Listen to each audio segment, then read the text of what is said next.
1절에서 12절까지 말씀입니다.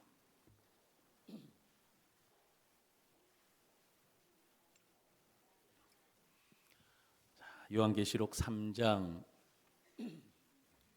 7절에서 12절까지 말씀, 저와 여러분들이 한 절씩 교독하도록 하겠습니다.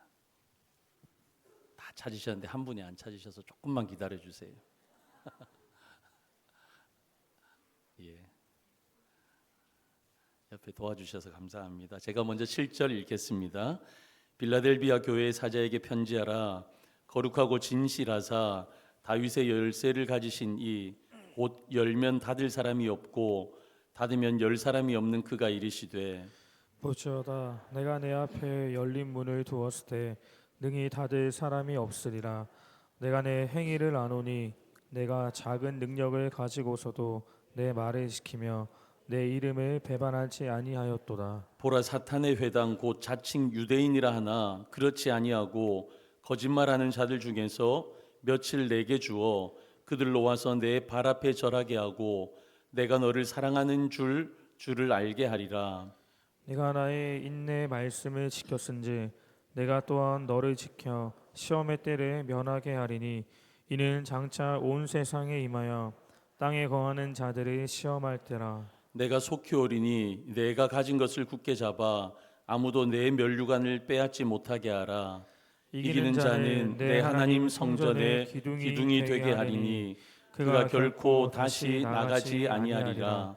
내가 하나님의 이름과 하나님의 성 곧 하늘에서 내 하나님께로부터 내려오는 새 예루살렘의 이름과 나의 새 이름을 그 위에 기록하리라. 아멘. 자, 오늘 우리 주님의 러브레터 6번째 빌라델비아 교회입니다. 이 빌라델비아 교회를 향한 메시지를 전 이 두 의미에 집중해서 오늘 말씀을 한번 묵상해 보려고 합니다. 그게 뭐냐면 작은 능력과 열린 문입니다. 작은 능력과 열린 문.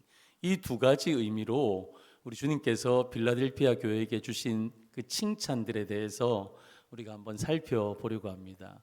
첫 번째입니다. 작은 능력.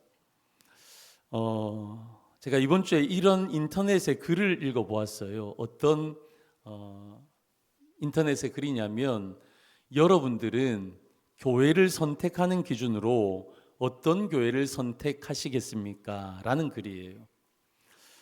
여러분들 이런 이제 선택을 할 이유가 없으시지만 제가 이 제목이 제 눈에 들어와서 한번 읽어봤는데 보시면요, 큰 교회가 있고 작은 교회가 있어요. 여러분 어느 교회를 선택하시겠습니까?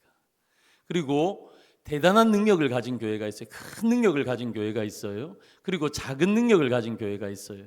여러분 어떤 교회를 선택하시겠습니까? 이 글을 쓰신 이 목사님은요, 주일 출석 기준으로 한 100명 이하 교회, 그리고 한 300~400명 교회, 800명에서 한 1000명 교회, 2500명에서 한 3000명 교회, 8000명에서 한 12000명 교회, 이런 교회를 출석했던지 사역했던 교회, 그런 목사님이셨어요. 근데 이 글 쓴 목사님의 아버지가 또 목사님이셨는데 이 아버지가요, 교회를 정할 때 200명 넘는 교회 가면 안 돼, 그렇게 말씀하셨대요. 왜냐하면 성도수가 200명이 넘으면 정상적인 목회를 할 수가 없다는 거예요. 여기서 정상적인 목회라는 게 뭐냐면 목자가 양의 이름을 알고 양도 목자의 음성을 듣고, 그러니까 인격적인 교제를 할 수 있는 그 범위가 한 200명 정도다, 그렇게 아버님이 말씀을 하셨다는 거죠. 근데 이 글 쓴 목사님이요, 조금 젊을 때 예전에는 이 아버님 말씀에 동의를 할 수가 없더래요. 많이 주시면 많이 주시는 대로 목회하는 거지, 이렇게 말하는 분들은 능력이 없는 목사님들이니까 변명이라고 생각을 했대요. 그런데 이 목사님이요, 연륜이 이렇게 차갑니다. 목회 연륜이 차가면서 목회를 하면서 목회에 대해서 진지하게 생각해 보니까 이 목사님이 정말 부끄럽더래요. 왜 부끄럽냐면 아버님은 200명을 말씀하셨는데 내가 진짜 목회를 해보니까 20명의 성도를 섬기는 것도 너무 어렵다라는 거죠. 그러니까 이 목사님이 어떤 규모, 어떤 교회를 선택해야 하냐라는 질문에 대한 대답으로 200명이냐, 20명이냐 이런 규모의 문제는 아니더라라는 결론을 본인은 가졌다라는 겁니다. 여러분 생각해 보실래요? 교회가 아무리 커도요, 200명이 아니라 2,000명, 2만 명이 되어져도 우리 교회처럼 목장, 소그룹이 활성화되어 있으면 얼마든지 우리가 하늘 가족의 사랑을 누리고 나눌 수 있습니다. 그렇죠? 근데 교회가 작아서 가족 같은 분위기일 수 있어요. 그런데 여러분 그 조그만한 교회에서 감정이 조금 상하고 관계가 조금 틀어졌다. 그러면요 가족이 아니라 감옥 같은 분위기일 수도 있다라는 거예요. 이건 제 말이 아니라 이 목사님의 글입니다. 그러면서 이 목사님이 결론적으로 뭐라고 말씀하시냐면 교회를 선택할 때 중요한 것은 규모가 아니라 생명력이다 말씀하시더라고요.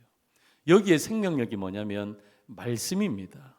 살아있는 말씀이 선포되고 있느냐, 말씀을 받고 그 말씀대로 살아내는 성도들이 있느냐, 그 성도들 가운데에서 내가 있느냐, 여러분 그게 중요하다라는 거예요. 그래서 교회를 선택할 때 가장 중요한 것은 무엇이냐?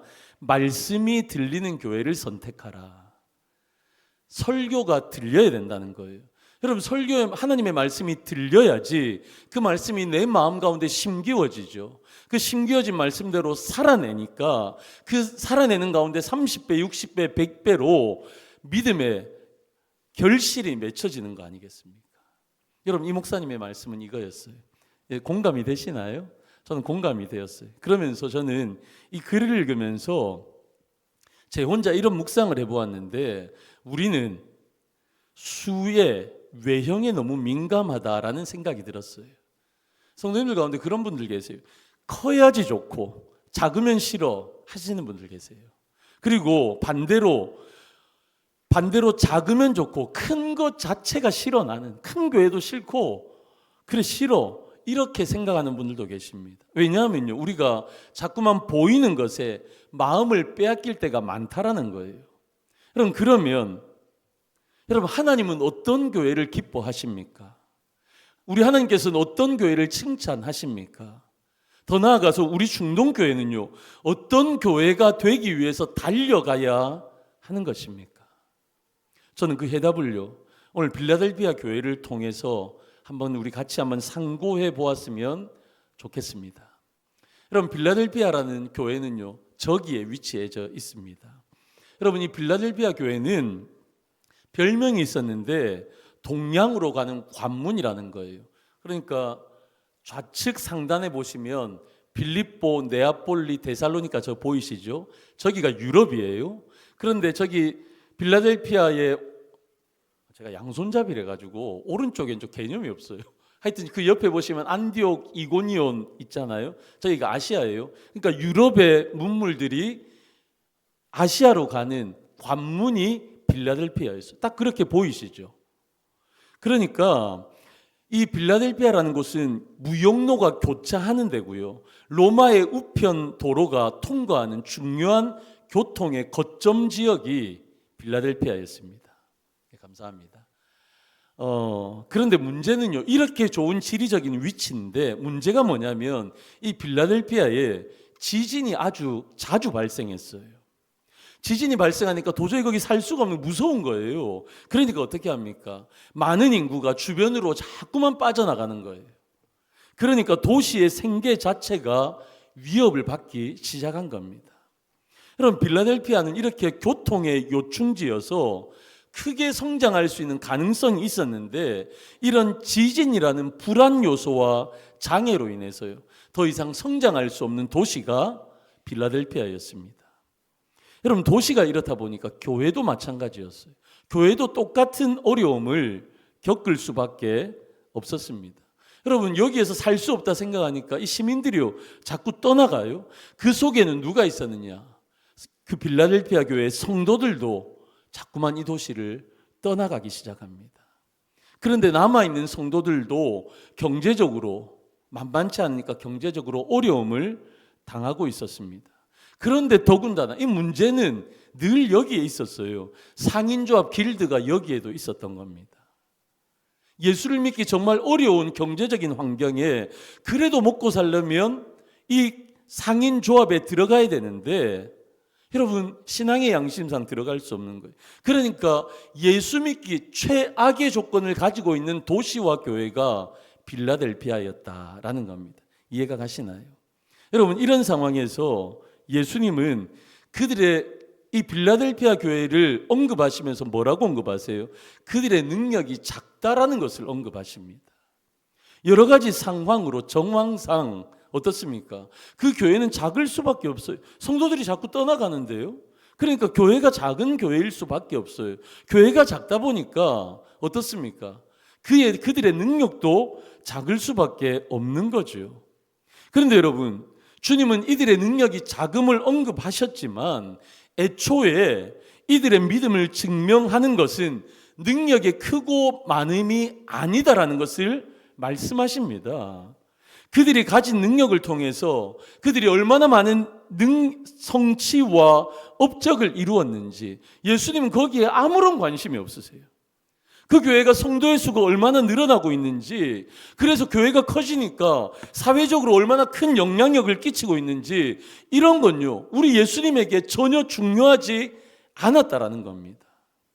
여러분 예수님에게 중요한 건 무엇입니까? 강조점이요 작은 능력에 있지 않아요. 작은 능력을 가지고 있지만 그들이 주님의 말씀을 지켰다라는 것에 주님의 강조점이 있어요. 요한복음 14장 21절 말씀입니다. 나의 계명을 지키는 자라야 나를 사랑하는 자다. 나를 사랑하는 자는 내 계명, 내 말씀을 지키는 거야. 요한복음 14장 23절 예수께서 대답하여 이르시되 사람이 나를 사랑하면 내 말을 지키리니. 나를 사랑하면 뭐 해야 된다고요? 주님의 말씀을 지켜야 된대요. 요한복음 8장 47절 하나님께 속한 자는 하나님의 말씀을 듣나니. 하나님께 속한 성도는요 뭐 한다고요? 하나님의 말씀을 듣고 행하는 거예요. 그러니까 예수님의 관심이 어디에 있다고요? 작은 능력에 있는 것이 아니라 작은 능력을 가지고도 주님 사랑하니까 주님의 말씀을 지킨 것이었습니다. 가장 예수를 믿기 어려운 사회의 구조였어요. 그런데 그 사회의 구조 속에서 주님의 말씀을 지키고 주님을 배반하지 않았다. 여러분 이것이 예수님께서 칭찬하신 내용입니다. 그럼 빌라델피아 교회 성도들이 얼마나 어려운 환경이었는데 얼마나 하나님의 말씀을 사랑함으로 그 말씀을 지켰는지 제가 예를 하나만 들어드릴게요. 빌라델피아라는 도시는요 포도의 산지로 유명한 곳이었습니다. 포도 생산지였어요. 그러니까 빌라델피아 교회에서는요 이 포도를 재배하든지 그 열매를 따든지 아니면 그걸 사든지 그래서 그걸 가지고요 포도주를 만듭니다. 포도주를 만들어서 성찬식 포도주를 주변의 여러 교회들에게 공급을 했습니다. 여러분 이게 쉬운 일일까요? 제가 설명드렸잖아요. 빌라델피아 교인들은요 경제력이 약한 성도들이 많았습니다. 지진으로 또 문헌에 보면요 흉년도 닥치거든요. 그러니까 도시의 경제가 거의 죽은 상태였습니다. 그런데 그나마 먹고 살기 위해서는 어떻게 해야 된다고요? 상인조합 들어가야 된다 했잖아요. 상인조합 들어가면 우상 숭배해야 되죠. 그들과 교제해야 되죠. 그러니까 신앙의 양심상 거기에 들어갈 수가 없는 거예요. 그러니까 대부분의 빌라델피아 교회 성도들은요 제가 주석을 참조해 보니까 막노동을 해서 먹고 사는 아주 가난한 사람들이었다라는 겁니다. 여러분 이런 성도들이었어요. 그런데 다른 지역으로 포도주를 만들어서 그걸 또 보내야 하는 비용 만만치 않았을 거예요. 그런데 이것 하기 위해서 그들이 막노동의 현장에서 얼마나 더 많이 땀을 흘려야 했겠습니까? 얼마나 많이 그들의 허리띠를 졸라매어야만 했겠습니까? 그들도 어려운데 더 어려운 교회들에게 이걸 나누기 위해서 여러분 그 교회는요 주님을 사랑하는 마음으로 사랑하라는 그 말씀을 지키기 위해서 그들은 이렇게 허리띠를 졸라매고 하나님의 말씀에 순종하였다라는 것입니다. 여러분 그 작은 능력으로도 최선을 다해서 말씀을 지켜냈던 사람들이 빌라델피아 교회의 그 성도들이었습니다. 성경은요 이걸 뭐라고 말하냐? 한 단어로 성경은 우리 가운데 이런 모습을 말씀하십니다. 그게 뭐냐면요 충성입니다. 충성. 여러분 충성이 무엇입니까? 충성은요, 능력의 문제가 아니에요. 내가 얼마나 많이 가지고 있느냐? 내가 얼마나 많은 부유를 소유하고 있느냐? 내가 얼마나 대단한 달란트를 가지고 있느냐? 여러분, 그런 것이 충성의 능력의 문제가 아니라는 겁니다. 충성은요, 순종의 문제예요. 순종의 문제. 충성이라는 것은 시키면 하는 겁니다. 내 주인이 이거 하세요 하면 하는 게 충성이에요. 결과를 생각하지 않습니다. 내가 이거밖에 안 되는데요. 내 능력은 이거밖에 안 되는데, 내가 가진 것 이거밖에 안 되는데요. 그런데 이것 하면서 결과론적으로 이게 뭐 대단한 효율적이겠나? 결과를 생각하지 않는 거예요. 주인이 시키시면 나는 오늘 주어진 그 일을 하는 것, 여러분, 그게 충성이에요. 여러분, 이런 충성스러웠던 빌라델비아 교회를 예수님이 지금 칭찬하시는 겁니다. 여러분, 이게 굉장히 역설적이에요. 빌라델비아 교회는요, 가장 열악한 교회였습니다. 가장 작은 교회였습니다. 가장 예수 믿기 힘든 교회, 사회적인 구조 속에서 있었습니다. 그런데 이런 부분 속에 있으면서도 예수님께서 가장 큰 칭찬, 예수님의 가장 큰 칭찬을 받았던 교회가 빌라델비아 교회예요. 그럼 저는 여기 소망이 있습니다. 저는 이 말씀이, 이 의미가 저는 굉장히 행복했습니다. 여러분, 대단한 능력 여러분들 가지고 계십니까? 대단한 부를 가지고 계십니까? 우리의 수준에 조금이 차이 날 수 있지만 여러분, 그 대단한 그 기업, 대기업 회장님들에 비해서 저나 여러분들이나 뭐 거기서 거기죠. 하늘에서 하나님 바라보시면서 우리가 뭔가 내가 다른 사람보다 대단해 보이지만 어때요? 저 위에 계신 하나님이 볼 때는요, 저나 여러분들이나 우리 모두나 거기서 거기 아니겠습니까? 저는 이 말씀이 너무 좋았어요. 제가요, 예를 들 때 여러분들의 예를 들면 기분 나쁘시니까, 여러분들의 능력이 작다고 말씀드리면 기분 나쁘시니까 제 예를 들어보면, 여러분, 저는 아무리 생각해도 잘하는 게 별로 없어요. 근데 제가 잘하는 거 하나 딱 생각나더라고요. 그게 뭔지 아세요? 목소리가 커요. 그래서 여러분들 잠이 잘 안 올 거예요. 제가 여러분 다 보입니다. 주무시는지 졸고 계시는지, 설교하는데 여러분 주보를 보고 계시는지 딴 생각하는지 다 보입니다. 5층 계시는 분들 나는 안 보이겠지, 다 보입니다. 여러분, 저는 잘하는 게 별로 없어요. 그래서 잘하는 걸로 하나님이 쓰시겠다, 1번, 2번으로 쓰신다 하면요, 저는 하나님께서 쓰지 못할 그런 사람이라는 생각이 듭니다. 능력도 아주 작아요. 저만 그래요? 여러분들 그렇지 않으십니까? 그런데요, 작은 능력으로도 하나님 앞에 하나님의 말씀을 사랑하고 그 말씀을 지키면요, 우리 주님께서 가장 큰 칭찬을 하신다. 여러분, 여기에 우리의 소망이 있는 줄로 믿습니다. 여러분, 작은 능력이라도 헌신하시면 됩니다. 주님 기뻐하십니다. 가장 칭찬해 주시는 거예요.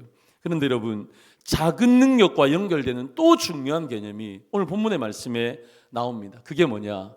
열린 문이에요. 열린 문. 8절 초반절 말씀 우리 같이 한번 읽어보겠습니다. 시작. 볼지어다 내가 내 앞에 열린 문을 두었을 때 능히 닫을 사람이 없으리라. 아멘. 여러분, 빌라델비아 교회를 향해서 예수님께서 열린 문을 두었다, 주님이 그 문을 열어주셨다라고 말씀하십니다. 여러분, 근데 이 말씀은요, 앞에 나오는 7절의 말씀을 같이 묵상해 봐야 돼요. 우리 7절 말씀 같이 읽어봅니다. 시작. 빌라델비아 교회 사자에게 편지하라. 거룩하고 진실하사 다윗의 열쇠를 가지시니 곧 열면 닫을 사람이 없고 닫으면 열 사람이 없는 그가 이르시되. 아멘. 여러분, 이 작은 능력과 열린 문은요, 연관이 되어져 있어요. 이 빌라델비아 교회에게 예수님께서 당신을 소개하시면서 뭐라고 말씀하시냐면, 나는 다윗의 열쇠를 가지고 있다 말씀하세요. 그런데 다윗의 열쇠를 가지신 예수님은요, 그 열쇠로 문을 열면, 예수님이 여시면요, 닫을 사람이 없대요. 예수님이 문을 잠그셔서 닫으시면요, 열 사람이 없대요. 이게 무슨 말씀입니까? 예수님이 우리 인생의 주인이시라는 거예요. 예수님이 우리 인생의 주관자시라는 거예요. 그래서 예수님께서 그 우리의 인생의 열쇠를 가지고 계셔서 예수님이 우리의 인생을 열기도 하시지만 닫기도 하신다라는 말씀이에요. 여러분, 열리는 은혜가 있으면 얼마나 좋습니까? 여러분들의 자녀들이 시온의 대로가 열린 것처럼 형통한 은혜 주시면 얼마나 좋습니까? 여러분들의 삶 가운데 하나님이 열리는 은혜 주시면 얼마나 좋습니까? 그런데요, 열리는 은혜뿐만 아니라 닫히는 은혜도 있다 말씀하세요. 왜 하나님께서 닫히는 은혜도 우리 가운데 주십니까? 왜냐하면요, 우리의 모든 관심이 어디에 있습니까? 여러분, 우리가 솔직히 우리끼리 아니다 말해도요, 우리는요, 우리의 마음을 인생 성공에 자꾸만 둡니다. 내 인생에 성공하는데, 우리의 인생에서 열리기를 간절히 바라고 소망하는 건요, 성공이에요. 제가 부끄러운 고백 하나 할까요? 제가 10대 후반에 목회자 되기로 마음먹었습니다. 하나님 앞에 헌신했습니다. 정말 순수했습니다. 그런데요, 20대 중반부터 제가 전도사로 목회 사역을 시작해서 25년이 지났어요, 제가. 그런데 있잖아요, 그 과정 가운데서 제 안에 어떤 마음이 들었냐면, 목회로 성공하고 싶다. 아멘 해주셔서 감사한데요. 목회로 성공하고 싶다. 그러니까 그 성공이라는 게요, 큰 교회 목회하고 싶었던 거예요. 한 번도 추워도 저는 의심하지 않았습니다. 나는 조그만한 교회 가서 고생하는 목사 안 될 거야. 그런 작은 교회 간다 생각을 한 번도 안 해본 거예요. 여러분, 이게 맞는 거예요? 목사가 되어가지고 큰 교회 가고 싶다. 여러분, 외적인 거, 그런 거 바라보면서 목회하는 게 맞는 거예요? 이거 틀린 거예요. 잘못된 거예요. 그런데 저뿐만 아니라 우리 모두가 인생의 성공, 어떻게 하면 더 많은 부와 더 많은 힘과 더 많은 것을 내가 누리며 살아갈까? 우리는 자꾸만 그런 생각하고 살아가는 거예요. 이런 우리가 원하는 인생을 하나님은요, 때때로 닫아버리실 때가 있는 거예요. 왜냐하면 하나님이 원하시는 인생, 그런 인생 아니거든요. 하나님이 진짜 우리의 삶 가운데 원하시는 인생이 뭐냐? 인생 성공이 아니라 인생 성숙이에요. 인생 성숙. 빌라델피아 교회는요, 작은 능력밖에 없었습니다. 작을 수밖에 없는, 그들의 규모도 능력도 모든 것이 작을 수밖에 없었습니다. 그러면 그들은요, 큰 능력 받고 싶지 않았겠습니까? 우리 교회 좀 컸으면 좋겠다 생각하지 않았겠습니까? 신앙생활에도 성공해서 그럴싸하게 좀 있어 보이게 뽀대나게 그렇게 신앙생활하고 싶지 않았겠습니까? 그런데 우리 주님께서 그 문을 닫아버리신 거예요. 그 대신에 성공한 교회가 아니라 위대한 교회로 나아갈 수 있는 문을 열어주십니다. 인생들이 원하는 부자 교회, 부강한 교회, 그 소원은 하나님께서 닫아버리셨지만 하나님과 사람들에게 칭찬받고 인정받는 교회로 나아가는 그런 교회 성도로 주님께서 문을 활짝 열어주신 거예요. 세상의 부유한 문은 막으시고요, 닫으셨고요, 하나님으로부터 부유한 교회로 가는 그 문은 하나님께서 활짝 열어주신 것입니다. 여러분, 이것이 진짜 복이에요. 열리고 닫히는, 우리는 무조건 열렸으면 좋겠다 그렇게 생각하지만 여러분, 닫힐 때도 복이 있는 거예요. 하나님께서 우리 인생 가운데 우리의 기도의 제목에 응답하지 아니하실 때는 무엇입니까? 하나님의 보호하심이에요. 우리가 그 자리에 가면 안 되는 거거든요. 우리를 보호하시기 위해서 때로는 우리의 인생의 문을, 우리의 기도의 문을 막으실 때도 있는 거예요. 때로는 약함의 자리가 복입니다. 우리가 서 있는 약함의 자리에서 철저하게 하나님을 붙잡을 때 우리는 강해지는 겁니다. 여러분, 작은 능력으로 서 있는 것 즐거운 사람이 어디 있겠습니까? 이왕이면 큰 능력이면 좋겠다 우리는 생각합니다. 그러나 그 작은 능력의 자리에서 우리는 무엇을 고백합니까? 우리는 무능을 고백하는 겁니다. 그 무능을 고백할 때, 내 자신의 무능을 고백할 때 하나님의 능력의 절실함을 느끼게 되어지는 거예요. 무능의 고백은, 나는 할 수 없습니다라는 이 고백은요, 정말 힘이 있는 파워풀한 능력입니다.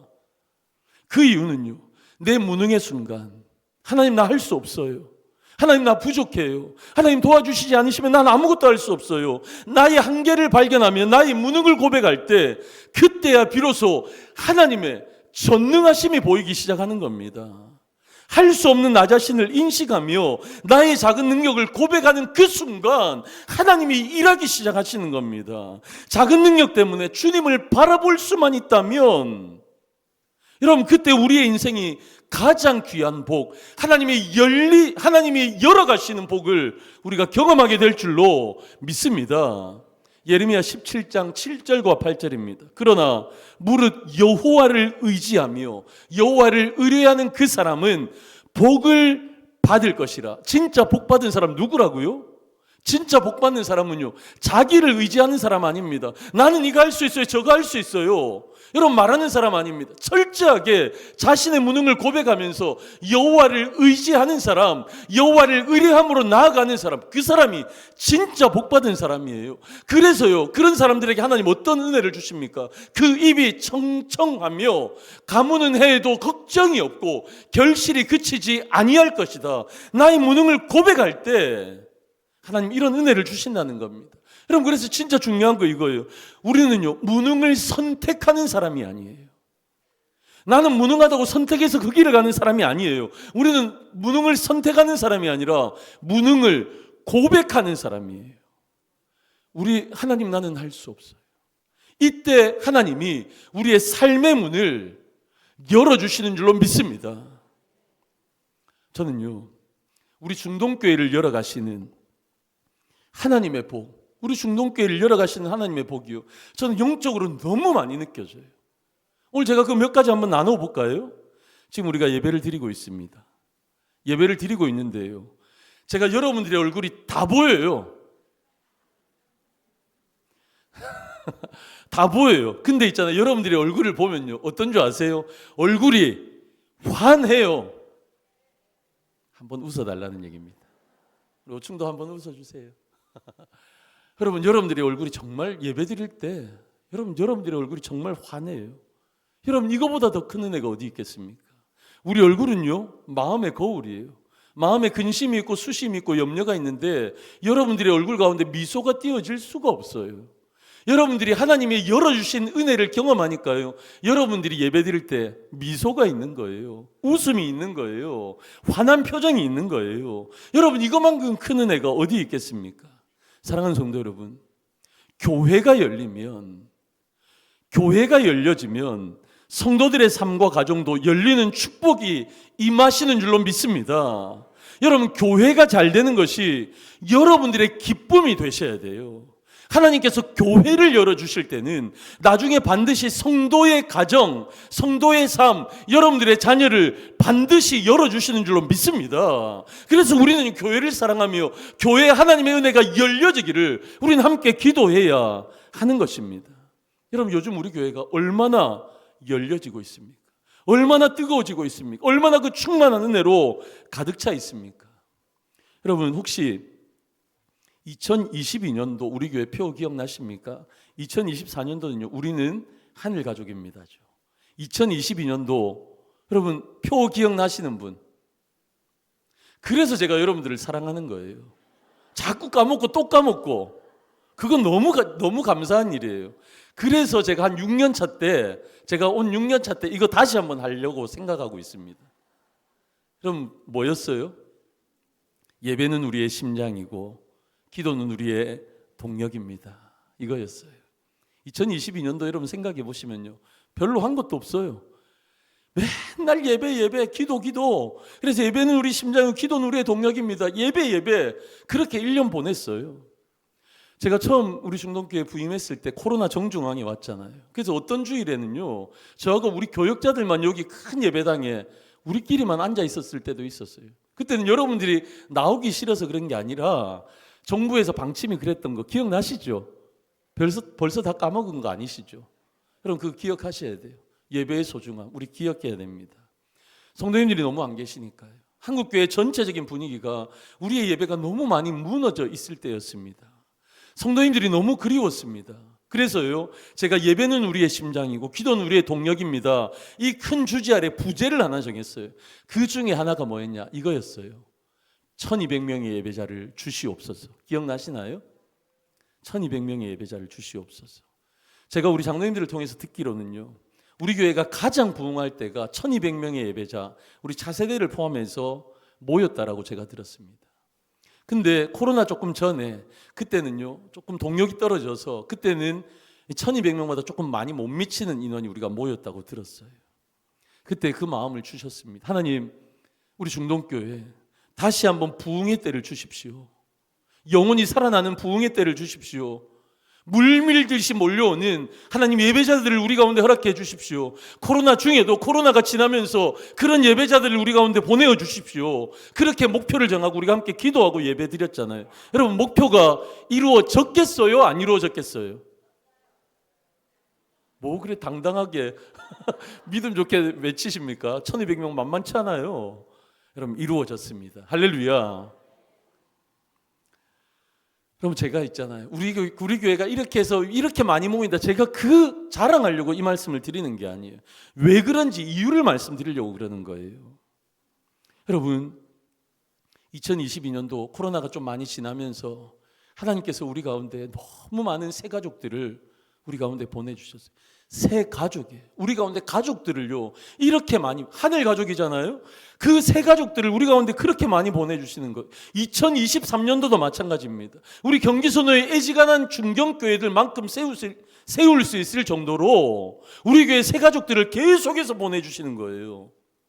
2024년도 마찬가지입니다. 계속 새 가족들이 오고 계십니다. 여러분, 하나님이 열어주시지 않으시면 어떻게 이런 일이 벌어지겠습니까?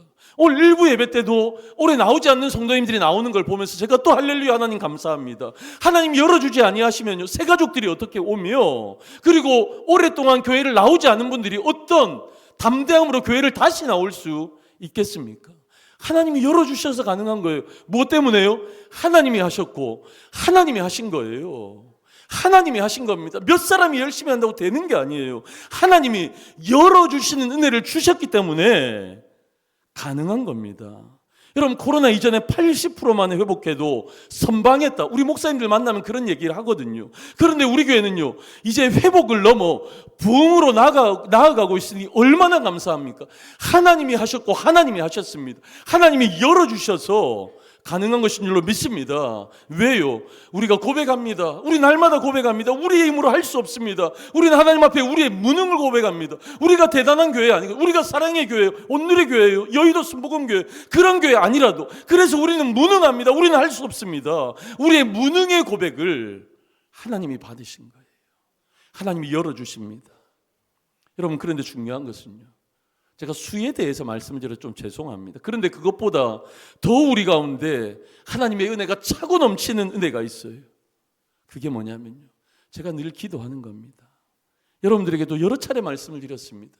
우리 중동교회는 하나님 사랑이 풍성한 교회가 되게 해주십시오. 여러분, 제가 말씀드렸지만 사랑이 풍성한 교회는요, 사랑이라는 한 단어에 집중하는 교회가 아니에요. 여러분이 사랑이 풍성한 교회는요, 종합 선물 세트 같은 종합 예술이에요. 그냥 뭐 우리가 사랑하자 한다고 되어지는 게 아닌 거예요. 하나님이 주인이셔야 가능합니다. 하나님이 주인이셔서 우리가 말씀을 사모하고 그 말씀대로 살아가는 능력이 우리 가운데 있어야 돼요. 그 말씀의 능력으로 우리가 서로 성도들을 바라보면서 위로하고 격려하고 돌아보며 그렇게 사랑하는 것, 그게 있어야 가능한 거예요. 사랑이 풍성한 교회는요, 그냥 사랑만 강조되어지는 것이 아니라 여러 가지가 베이스로 깔려져야지 가능한 최고의 열매가 사랑이 가득한 교회입니다. 저는 감동이 있습니다. 하나님께서 우리 서로를 얼마나 사랑하게 하시는지, 우리는 이제 그런 교회가 된 줄로 믿습니다. 그리고 더 대단한 사랑이 풍성한 교회로 나아가고 있는 줄로 믿습니다. 여러분, 요즘 우리 교회에 슬픈 일을 당한 성도님들이 참 많이 계세요. 그런데 제 마음에 감동이 있는 것은요, 슬픔을 당한 성도님들의 가정이 계속 생기는데, 그런데 슬픔을 함께 나누는 더 많은 성도님들이 계시다는 거예요. 우리 성도님들이 슬픔을 당했을 때 혼자 아파하는 것이 아니라 정말 마음으로 함께 울어줄 그런 성도들이, 그런 사랑의 성도들이 우리 주변에 계속해서 더 많이 생겨나고 있다는 겁니다. 여러분, 어제 장례를 마치고 저에게 감사 인사를 하러 오신 성도님의 가정이 있었습니다. 제가 이 타이핑을요, 이미도 다 했어요. 그런데 이 성도님들이요, 저에게 똑같은 이 말씀을 하시더라고요. 목사님, 제가 우리 교회 섬긴 지 몇십 년 되었습니다. 신앙생활 우리 중동교회에서 계속했습니다. 우리 중동교회가 얼마나 좋은 교회인지는 알고 있었습니다. 그런데 이번에 장례를 통해서 제가 더 깊이 알게 되었습니다. 우리 중동교회가 얼마나 좋은 교회인지, 우리 중동교회가 얼마나 사랑이 넘치는 교회인지, 우리 중동교회가 얼마나 진짜 하늘 가족인지 위로해 주시는 성도님들을 통해서 제가 정말 뼛속 깊이 느꼈습니다. 말씀하시더라고요. 여러분, 그분뿐만 아니라 여러분들이 요즘 고백하십니다. 제가 자랑 하나만 할까요? 저는 우리 교회 장로님 같은 장로님들을 본 적이 없습니다. 저도 어릴 때부터 장로의 아들 놓고서 여러 교회를 거치면서 얼마나 많은 장로님들을 제가 봤겠습니까? 여러분, 우리가 작년 11월부터 참 많은 장례가 나고요, 어려운 일들이 교회에 많았습니다. 그러니까 그 어려운 성도님들을 향해서 우리가 함께 기도하고 걱정하는 거 당연한 거 아니겠습니까? 우리가 그렇게 했습니다. 그런데 우리 장로님들이요, 여러분들이 저희 부부를 걱정해 주시는 거예요. 여러분, 어려운 성도들이 있어서 그 성도들을 향해서 기도하고 위로하고 격려하는 거 당연하지만 무슨 담임 목사 부부의 가정을 위로합니까? 걱정합니까? 그러시면서 우리 장로님들 중에 목사님이 강하셔야 돼요. 목사님 약해지시면 안 돼요. 안 그래도 목사님 사모님 눈물도 많으신데 너무 많이 우셔서 힘드시면 안 돼요. 목사님이 강하셔야지. 우리 교회가 강해집니다. 목사님 힘내세요. 우리 여러 장로님들이 저한테 그 말씀을 하시더라고요. 여러분, 이게 가당키나 합니까? 딴 교회는 목사님들 장로님들 싸우는 교회가 그렇게 많은데 성도님들이 어려움이 있다고 목사 부부를 걱정해 주시는 장로님들, 저는요 너무 감동이 되었습니다. 진짜 더 헌신해야지, 더 충성해야지, 우리 성도님들 더 위해서 기도해야지. 그러면서 제 마음 가운데요, 저도 이런 마음이 있습니다. 여러분들이 잘 되시면요 정말 기쁩니다. 여러분들의 자녀들이 잘 되는 소식을 들으면요, 우리 조이 라임이 잘 되는 것보다 더 기쁜 마음이 제 안에 있습니다. 여러분들의 상황이 어렵다라는 소식을 들으면요, 혼자 눈물을 흘리고 하나님 앞에 기도할 때 여러 번 있습니다. 많이 있어요. 그렇게 마음이 아파요. 여러분, 목사와 장로가, 성도와 성도 간에, 우리 교회 안에 이렇게 사랑이 풍성할 수 있는 것, 여러분 왜 가능합니까? 하나님이 열어주셔서 가능한 거예요. 우리의 인위적인 노력으로 내가 사랑해야지, 저 사람 사랑해야지 노력한다고 되는 게 아니에요. 하나님이 열어주실 때 가능한 줄로 믿습니다. 우리는 지금 그 길을 걸어가고 있는 것입니다. 사랑하는 성도 여러분, 오늘 말씀을 정리하려고 합니다. 빌라델피아 교회를 향한 칭찬을 묵상하며 저는 두 가지 여러분들에게 축복의 말씀을 드리고 싶습니다. 첫 번째는요, 작은 능력으로도 충성하시는 성도님들 되시기를 축원합니다. 빌라델피아 교회는요, 이 성도들은요 자기의 능력의 크기를 묵상하지 않았어요. 자기의 능력의 크기를 묵상했으면 나는 너무 작아, 내가 가지고 있는 능력이 너무 작아, 그러면서 아무것도 못했을 거예요. 근데 그들이 묵상했던 건 하나님의 능력의 크기였습니다. 내 능력대로 일하는 것이 아니라 나를 통해 일하신 하나님의 능력의 크기대로 하나님이 역사하신다는 사실을 알고 있었어요. 그래서 그들은 무능을 고백합니다. 그들의 무능을 고백하며 전능하신 하나님을 바라보고 작은 능력으로도 최선을 다해 충성하며 섬길 수 있었던 것입니다. 사랑하는 성도 여러분, 작은 능력으로도 충성하시는 성도님들 되시길 주님의 이름으로 간절히 축원합니다. 두 번째입니다. 작은 능력으로 충성한 여러분들의 삶을 주님께서 활짝 열어주시는 은혜가 있으시기를 주님의 이름으로 간절히 축원합니다. 여러분, 말씀의 은혜가 닫히셨습니까? 여러분, 말씀이 열리게 될 줄로 믿습니다. 은혜가 열리게 될 줄로, 사랑이 열리게 될 줄로, 여러분들의 헌신과 관계가 열리게 될 줄로 믿습니다. 여러분들 가운데 건강이 안 좋으십니까? 여러분, 작은 능력으로 충성할 때 그 건강도 주께서 열어주실 줄로 믿습니다. 여러분들의 가정 가운데 불화가 있습니까? 부모와 자녀 가운데, 그리고 부부 가운데 불화가 있습니까? 작은 일에 충성하면 하나님께서 여러분들의 가정의 화목의 문을 열어주실 줄로 믿습니다. 그 은혜를 누리시는 우리 중동의 모든 성도님들 되시기를 주님의 이름으로 간절히 축원합니다. 그래서 하나님 우리 교회는 작은 교회이지만, 보잘것없는 교회지만 이 마지막 때 위대하게 쓰임받아 하나님의 영광을 드러내는 교회 되어지고 싶습니다. 고백하며 헌신하는 우리 모두가 되어지기를 주님의 이름으로 간절히 축원합니다. 아멘.